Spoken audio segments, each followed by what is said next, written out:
चलो स्टार्ट करते हैं। तो आपको जो मैंने पेज दिया था डुअल डायरेक्टेड वाला, तो उसको एक बार फिर से अच्छे से समझते हैं, ठीक है ना। जिन लोगों ने क्लास अटेंड नहीं करी थी वो लोग बिल्कुल ध्यान से इसको समझे, और जिनने अटेंड करी थी वो लोग भी एक बार फिर से इसको समझे, ठीक है। एक एक सेंटेंस को बिल्कुल ध्यान से समझना है, क्योंकि इन्हीं डुअल डायरेक्टेड में से ही मान के चले हम कि एग्जाम में क्वेश्चंस जो है आते हैं। पहले ये 10 ले रहे हैं, अगले वीडियो लेक्चर में फिर 10, ऐसे 10 के जो है वीडियो ये बनाऊंगा मैं, ठीक है ना। सबसे पहला है हमारा people speak English all over the world. क्या करना है इसे? Change into passive voice. किस में चेंज करना है? पैसिव वॉइस में। अब देखना यहाँ पे ये जो सेंटेंस है, ये सेंटेंस किस टेंस का लिखा हुआ है? तो ये सेंटेंस जो है वो प्रेजेंट सिंपल का है। प्रेजेंट सिंपल का क्यों है? क्योंकि सब्जेक्ट है और वर्ब की फर्स्ट फॉर्म है ना, और यहाँ पे फिर ये ऑब्जेक्ट है। अब इसे मुझे पैसिव वॉइस में बनाना है, तो जब मैं पैसिव वॉइस में बनाता हूं तो ये प्रेजेंट सिंपल का है, तो जिसमें हेल्पिंग वर्ब रहती है, हेल्पिंग वर्ब वाले पैसिव वॉइस को बनाना आसान रहता है। क्यों आसान रहता है? क्योंकि helping verb as it is, जो हेल्पिंग वर्ब रहती है वही हेल्पिंग वर्ब यहाँ पे आ जाती है ऑब्जेक्ट के बाद, और उसके बाद बी लग जाता है, और बी में जैसी हमारी वर्ब रहती है ना, जैसी एक्टिव वॉइस की जैसी वर्ब रहती है ऐसा बी हो जाता है। लेकिन यहाँ पे तो हमारे पास हेल्पिंग वर्ब नहीं है, तो केवल दो टेंस ऐसे हैं, एक तो प्रेजेंट सिंपल और एक पास्ट सिंपल। इन दोनों में क्या होता है? हेल्पिंग वर्ब नहीं मिलती। तो फिर हम क्या करेंगे कि अगर प्रेजेंट सिंपल का अगर सेंटेंस आता है तो पैसिव वॉइस यदि बनाना है तो उसमें इज ए मान लगा देंगे, और यदि पास्ट सिंपल का आता है तो उसमें वॉज वर्ब लगा देंगे। लेकिन ये हमारा जो सेंटेंस ये प्रेजेंट सिंपल का है, क्योंकि वर्ब की फर्स्ट फॉर्म है, तो यहाँ पे क्या लगाएंगे? इज लगेगा। अब कैसे लगेगा? तो सबसे पहले पैसिव वॉइस का रूल है कि हम ऑब्जेक्ट को आगे लाएंगे। तो सबसे पहले देखो इसमें ऑब्जेक्ट क्या है?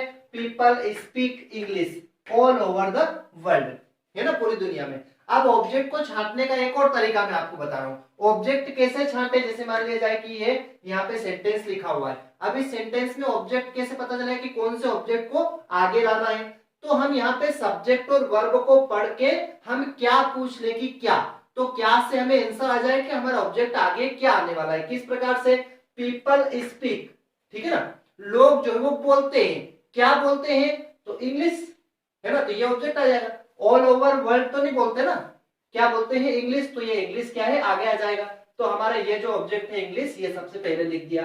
अब हमें देखना है कि हेल्पिंग वर्ब है क्या, तो हेल्पिंग वर्ब नहीं है, तो जैसे मैंने अभी आपको कहा कि या तो प्रेजेंट का होगा या पास्ट का होगा। अगर हेल्पिंग वर्ब नहीं है तो ये प्रेजेंट का है, तो फिर यहाँ पे हमें क्या लगाना पड़ेगा? इज, क्योंकि इंग्लिश के साथ क्या फिट बैठता है? इज, तो इंग्लिश इज। और जितने भी पैसिव वॉइस रहते हैं सारे पैसिव वॉइस में वर्ब की थर्ड फॉर्म लगाते हैं, तो क्या हो जाएगा? स्पीक का स्पोकन, तो इंग्लिश इज स्पोकन, बस। बाकी ये जो ऑब्जेक्ट है ये एज इट इज आ जाएगा ऑल ओवर द वर्ल्ड, है ना, पूरी दुनिया में। अब यहाँ पे बाय पीपल अगर लगाओ तो भी चलेगा, नहीं लगाओ तो भी चलेगा, क्योंकि अंडरस्टूड वाली बात है। इंग्लिश किसके द्वारा बोली जाती है? लोगों के द्वारा ही, है ना, इसलिए।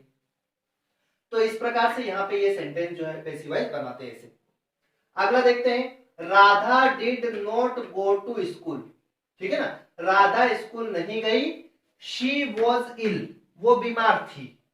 राधा स्कूल नहीं गई, वह बीमार थी। मेक अ कॉम्प्लेक्स सेंटेंस, एक कॉम्प्लेक्स सेंटेंस बनाओ। कॉम्प्लेक्स सेंटेंस मतलब दो सेंटेंस को मिला के एक सेंटेंस बनाना, ठीक है ना। और यूज का किसका करना है? बिकॉज का यूज करके। तो कैसे हो सकता है कि भाई राधा जो है वो स्कूल नहीं गई, तो कारण क्या था? क्योंकि वो बीमार थी, तो दोनों को कनेक्ट कर दो। Radha did not go to school, Radha जो है वो स्कूल नहीं गई। बिकॉज, क्योंकि। शी वॉज इल, क्योंकि वो बीमार थी, ठीक है ना। अगला देखना, he does his duty well, change into negative. अब इसमें देखो he does his duty well, इसको नेगेटिव बनाना है, तो पहले तो ये देखो कि ये कौन से टेंस का है, तो ये प्रेजेंट सिंपल का है, he does। अब यहाँ पे जो does है ये देखा जाए तो वर्ब की फर्स्ट फॉर्म है। जैसे जो प्रेजेंट सिंपल जो रहता है, प्रेजेंट सिंपल में हम वर्ब की फर्स्ट फॉर्म में यदि हमारा सब्जेक्ट सिंगुलर रहता है तो क्या लगाते हैं? एस या ईएस लगाते हैं ना। अगर यहाँ प्ले होता तो प्लेस रहता है यहाँ पे इसकी जगह, ठीक है ना। तो यहाँ पे वास्तव में ये डू है, और डू में ईएस लगाए क्योंकि एस नहीं लगता। तो ये जो हमारा सेंटेंस है ये किसका है? ये प्रेजेंट सिंपल का है। किसका है? ये प्रेजेंट सिंपल का। तो he does his duty well, वह करता है उसकी ड्यूटी अच्छे से। नेगेटिव में चेंज करना है, तो प्रेजेंट सिंपल में हेल्पिंग वर्ब क्या होती है? डू या डज, ठीक है ना। तो कैसे हो जाएगा? ही। अब ही के साथ क्या लगेगा? डज लगेगा, क्योंकि सिंगुलर के साथ डज लगता है। अब कई सारे लोग क्या करते हैं कि ये डू नहीं लगाते हैं, बस इतना सेंटेंस बना देते हैं, he does not his duty. वो सोचते हैं कि बस ये डज आ गया, लेकिन ये डज जो है ये तो वर्ब की फर्स्ट फॉर्म है। यहाँ पे जैसे प्लेस रहता है तो प्लेस का यहाँ पे प्ले लिख देते हैं फिर हम। इसी प्रकार ये वर्ब है, यहाँ पे ये जो डज है ये बाहर से लाए हम हेल्पिंग वर्ब के रूप में, ये तो वर्ब है, वर्ब की फर्स्ट फॉर्म है। तो क्या हो जाएगा, ही डज नॉट। अब ये यहाँ पे जो ई से हट जाता है जब भी डज आता है, तो फिर क्या हो जाएगा, डू, यहाँ पे डू आ जाएगा। तो he does not do his duty well, है ना, वह नहीं करता है उसकी ड्यूटी अच्छे से। अगला देखना, her father teachers here Hindi. क्या करना है, change into past simple, past simple में इसे कन्वर्ट करना है। अभी ये किसमें है, हर फादर टीचर्स, अभी ये प्रेजेंट सिंपल में है, अभी ये प्रेजेंट सिंपल में सब्जेक्ट प्लस वर्ब की फर्स्ट फॉर्म प्लस ऑब्जेक्ट, और ये एस और यस लगा, सब्जेक्ट हमारा सिंगुलर है तो ठीक है ना। तो क्या हो जाएगा ये हर फादर। अब यहाँ पे पास्ट सिंपल है ना, पास्ट सिंपल, तो पास्ट सिंपल में क्या होता है, सब्जेक्ट प्लस वर्ब की सेकंड फॉर्म प्लस ऑब्जेक्ट, तो बस टीचर्स को क्या कर दिया, टोट सेकंड फॉर्म, तो her father taught here Hindi, बस सेकंड फॉर्म करना, ठीक है ना। अगला देखना, the child cried for milk, change into present continuous tense. अब देखना यहाँ पे क्या करना है, प्रेजेंट कंटिन्यूअस टेंस में इसे चेंज करना है। अभी किसमें है, the child cried for milk. अब ये अभी पास्ट सिंपल में, क्यों, क्योंकि सब्जेक्ट प्लस वर्ब की सेकंड फॉर्म प्लस ऑब्जेक्ट, ये अभी पास्ट सिंपल में। किसमें कन्वर्ट करना है, प्रेजेंट कंटिन्यूअस। अब प्रेजेंट कंटिन्यूअस में जब हमने टेंस पढ़े थे, है ना, तो उसमें प्रेजेंट कंटिन्यूअस, जब भी कंटिन्यूअस की बात करेंगे तो वर्ब में क्या लग जाएगा, आईएनजी लग जाएगा। जब भी कंटिन्यूअस आएगा तो हमेशा, जब भी कंटिन्यूअस हो, चाहे वो प्रेजेंट कंटिन्यूअस हो, पास्ट कंटिन्यूअस हो या फ्यूचर कंटिन्यूअस हो, जब भी कंटिन्यूअस हो तो वर्ब के अंदर क्या लगा देंगे, आईएनजी लगा देंगे। फिर प्रेजेंट का कंटिन्यूअस है तो प्रेजेंट में is am are, helping verb क्या होती है, इज एम आर। तो यहाँ पे चाइल्ड है, सिंगुलर है, तो सिंगुलर के साथ क्या आएगा, इज आएगा। अगर यहाँ पे प्लूरल होता तो आर आ जाता। तो द चाइल्ड इज, और क्राई में क्या कर दिया, क्राइंग, तो the child is crying for milk, बच्चा जो है वो दूध के लिए रो रहा है। अगला देखना, if they do not work properly, यदि वो अच्छे से काम प्रॉपरली मतलब काम नहीं करते हैं, दे विल बी पनिश्ड, तो उनको पनिश किया जाएगा, ठीक है ना। अब इसको क्या करना है, unless in place of if, मतलब इफ की जगह हमें क्या लगाना है, यहाँ पे अनलेस लगाना है। अब एक बात दिमाग में रखें आप लोग कि जब भी हम अनलेस का यूज करते हैं तो वहां यदि हमारा सेंटेंस नेगेटिव है तो फिर वो नेगेटिविटी बाहर आ जाती है, उसको हटा देते हैं, नेगेटिविटी हटा देते। क्यों नेगेटिविटी क्यों हटा देते हैं, क्योंकि अनलेस अपने आप में ही नेगेटिव है। अनलेस का मतलब होता है यदि नहीं, अनलेस का मतलब ही क्या है, यदि नहीं। तो फिर यहाँ पे ये नेगेटिव आ गया, तो फिर यहाँ पे नेगेटिव की कोई आवश्यकता नहीं, ठीक है ना। तो जब भी इफ की जगह अनलेस लगाएं तो यदि सेंटेंस के अंदर नेगेटिव है, नॉट लगा हुआ है हेल्पिंग वर्ब के बाद, तो दोनों हट जाएगा, ठीक है ना, क्योंकि हेल्पिंग वर्ब के बाद नॉट लगा के नेगेटिव बनाते कोई भी, तो इनको हटा देंगे। तो क्या हो जाएगा ये, अनलेस, इफ की जगह क्या लगा दिया, अनलेस, अनलेस दे। अब ये हटा दो क्योंकि अनलेस आ गया, यदि नहीं, इसका मतलब यदि नहीं है, तो अनलेस दे वर्क प्रॉपरली, है ना, यदि वे काम नहीं करते हैं properly, they will be punished, तो उनको पनिश किया जाएगा। तो आपको ध्यान क्या रखना है कि जब भी इफ की जगह अनलेस लगाएं तो फिर हमें क्या करना है, यहाँ पे जो अंदर जो नेगेटिविटी है उसको हटा देंगे, नेगेटिव सेंटेंस को पॉजिटिव बना देंगे यहाँ पे अंदर, ठीक है ना। अनलेस अपने आप में ही नेगेटिव है, तो ये हो जाएगा अनलेस दे वर्क प्रॉपरली, यदि वो अच्छे से काम नहीं करते हैं, दे विल बी पनिश्ड, तो उनको पनिश किया जाएगा। अब देखना 7, सम पीपल आर रिच, कुछ लोग अमीर है, दे आर नॉट हैप्पी, वे खुश नहीं है। अब क्या करना है, इसे कंबाइन करना है, क्योंकि सम पीपल और दे मतलब बात एक की ही कर रहे हैं हम। वो लोग खुश है ना, कुछ लोग खुश नहीं है, है ना, कुछ लोग अमीर है, वे खुश नहीं है। तो अब इसको कंबाइन कैसे करेंगे, तो देखना, सबसे पहले सम पीपल आर रिच, इसका मतलब क्या हुआ, कुछ लोग अमीर है बट नॉट हैप्पी, लेकिन खुश नहीं है। तो क्या कर देंगे, अब ये दे आर लिखने की इसमें आवश्यकता नहीं है।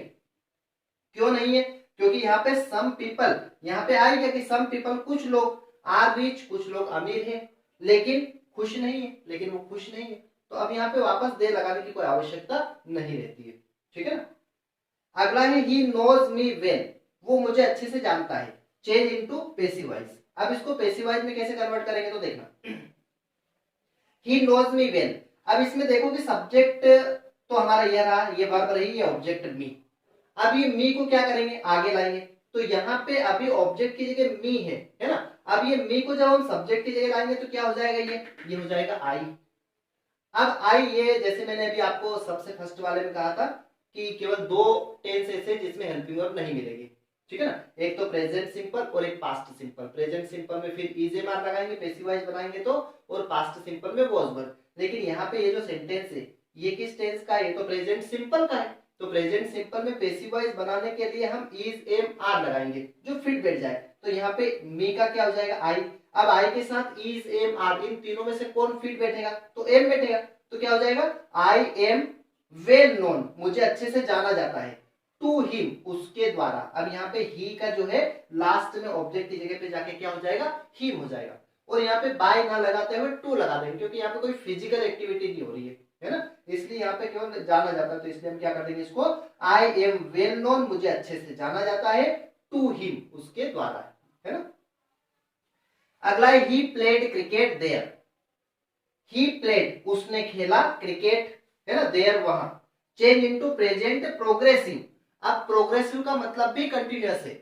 यदि प्रोग्रेसिव आता है तो भी उसको कंटिन्यूअस में ही चेंज करना है। अभी किसमें है, अभी पास्ट सिंपल में, ठीक है ना। तो क्या करना पड़ेगा, ही एज इट इज। अब प्रेजेंट प्रोग्रेसिव मतलब है कंटिन्यूअस, तो प्रेजेंट कंटिन्यूअस की हेल्पिंग वर्ब क्या होती है, इज एम आर। तो तीनों में से ही के साथ क्या आएगा, इज आएगा। तो ही इज। अब प्ले में आईएनजी लगा दो, क्योंकि मैंने जब अभी कहा आपको कि जब भी कंटिन्यूअस की बात करें तो वर्ब में क्या लगेगा, आईएनजी।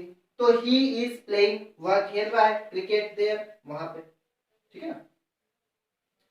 अगला देखना, ही we will leave as soon as the taxi arrives, rewrite using no sooner than. अब इसको समझना ध्यान से, rewrite using no sooner than का यूज इसमें करना है। वी विल लीव, हम निकलेंगे, एज सुन एज, जैसे ही, द टैक्सी अराइव्स, जैसे ही टैक्सी आती है। अब इसमें क्या है, हमें नो सूनर का यूज इसमें करना है, और नो सूनर सबसे पहले आएगा। दोनों सेंटेंस में ये देखो कि पहले कार्य कौन सा होता है, पहले टैक्सी आएगी कि पहले हम घर से निकल जाएंगे, कौन सा कार्य होगा, तो भाई पहले टैक्सी आएगी घर पे, उसके बाद में फिर निकलेंगे। तो इसका मतलब दोनों में से सेंटेंस कौन सा आएगा पहले, ये टैक्सी वाला पहले आएगा। अब नो सूनर की एक विशेषता ये है कि जब भी नो सूनर आता है तो इसके जस्ट बाद हेल्पिंग वर्ब लगती है। जब भी नो सूनर आता है तो इसके बाद हेल्पिंग वर्ब लगाते हैं। कौन सी हेल्पिंग वर्ब लगाते हैं, तो जो भी इसके आगे सेंटेंस लिखा रहता है वो किस टेंस का है, उस टेंस की हेल्पिंग वर्ब लगती है बस। तो हम ये देखें, ये यहां से द टैक्सी अराइव्स, ये वाला सेंटेंस पहले ला रहे, एज सुन एज की जगह लगा रहे। वैसे देखा जाए तो हम नो सूनर देन किसकी जगह लगा, नो सूनर किसकी जगह लगा रहे हैं, एज सुन एज की जगह। तो यहाँ पे द टैक्सी अराइव्स ये पहले आएगा। तो ये द टैक्सी अराइव्स ये कौन सा टेंस है, द टैक्सी अराइव्स ये प्रेजेंट सिंपल है। क्यों, क्योंकि ये सब्जेक्ट हो गया टैक्सी, और अराइव्स ये वर्ब हो गई, आना, है ना। और ये वर्ब में एस लगा है क्योंकि यह सिंगुलर है, टैक्सी एक वचन है तो एस या एस लगाते हैं। तो ये प्रेजेंट सिंपल का है। अब ये प्रेजेंट सिंपल का है तो प्रेजेंट सिंपल की हेल्पिंग वर्ब क्या होती है, डू या डज। तो टैक्सी के साथ डू लगेगा कि डज लगेगा, भाई टैक्सी तो सिंगुलर, तो इसके साथ क्या लगता है, डज लगता है। तो फिर यहाँ पे फिर एक डज पहले आ जाएगा। तो ऐसा हो गया, no sooner does the taxi arrive, है ना, देन वी विल लीव, हम निकलेंगे। अब ये एक्चुअली इसका जो अगर हिंदी करें तो थोड़ा सा अटपटा होगा। ये कैसा होगा, टैक्सी आती ही नहीं है कि हम यहां से निकल जाएंगे। जैसे कई बार होता है ना कि हम कहते हैं कि यार मैंने उसको कॉल जो है रिंग गई नहीं थी कि उसने जो उठा लिया कॉल। तो कई बार ऐसे इसका थोड़ा सा जो हिंदी ट्रांसलेशन है वो थोड़ा सा अजीब होगा, है ना। कि जैसे प्रिंसिपल सर क्लास में आए ही नहीं थे कि बच्चे खड़े हो गए, बेल बजी ही नहीं थी कि बच्चे क्लास से बाहर चले गए थे। अब बजी ही नहीं थी मतलब बेल भी बजी थी, प्रिंसिपल सर भी मान लो अंदर आए थे, उसके बाद ही हुआ था, पर वो कहने का एक तरीका बन जाता है, ठीक है ना। तो इसी प्रकार ये रहेगा कि टैक्सी आती ही नहीं है कि हम जो है वो निकल जाएंगे। तो नो सूनर में क्या ध्यान रखना है, नो सूनर लगाने के बाद जो भी सेंटेंस आएगा उस सेंटेंस की हेल्पिंग वर्ब जो रहेगी, है ना, उस सेंटेंस का देखना है कौन से टेंस का है वो, और जिस टेंस का वो रहेगा उसकी हेल्पिंग वर्ब नो सूनर के बाद हमें लगाना है। फिर ये एज इट इज आ जाएगा, no sooner does the taxi arrive, और फिर देन से हम ये अगला सेंटेंस जोड़ देंगे, देन ये वाला THAN वाला देन, है ना, देन वी विल लीव, हम निकलेंगे। ठीक है ना। तो ये 10 सेंटेंस, अगले वीडियो लेक्चर में अगले 10, ठीक है।